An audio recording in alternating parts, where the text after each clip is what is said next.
যেই নারী টিকটিকি দেখলে ওই ঘরে আর ঢুকে না। যেই নারী একটা সুই দেখলে বলে যে করুণায় মারা যেতে রাজি, সুই দিতে রাজি না, সেই মেয়ে যখন মা হয়,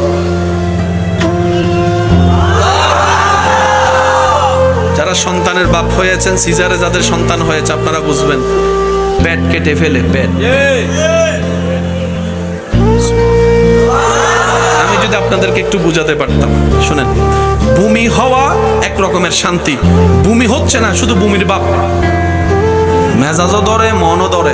ভালোবাসার মানুষ আইসা যদি বলে আই লাভ ইউ, কয় আই হেট ইউ।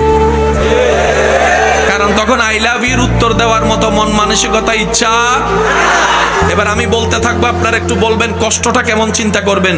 ভূমি হচ্ছে না, ভূমির ভাব, বারবার ভাব। ভালো খাবার ঘ্রাণ আসলেই ভূমি ভূমি লাগে, মাথা চক্কর দেয়, বসতে পারে না, শুইতে পারে না, উঠতে পারে না। আমার মা যখন আমি পেটে আসছি, আপনি যখন পেটে গেছেন, আপনার মার অবস্থা, আপনার মার অবস্থা, একটু সুবহানাল্লাহ বলতে থাকি না। মার অবস্থা, শুইতে পারে না, বসতে পারে না, দাঁড়াতে পারে না, খাইতে পারে না, ঘ্রাণ নিতে পারে না।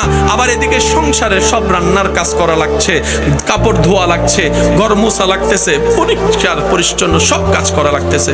কিন্তু আমার মা কখনো আমাকে নিয়ে বিরক্ত হয় নাই। আপনার মা আপনাকে নিয়ে কখনো বিরক্ত বোধ দেখায় নাই, বিরক্ত বোধ দেখায় নাই।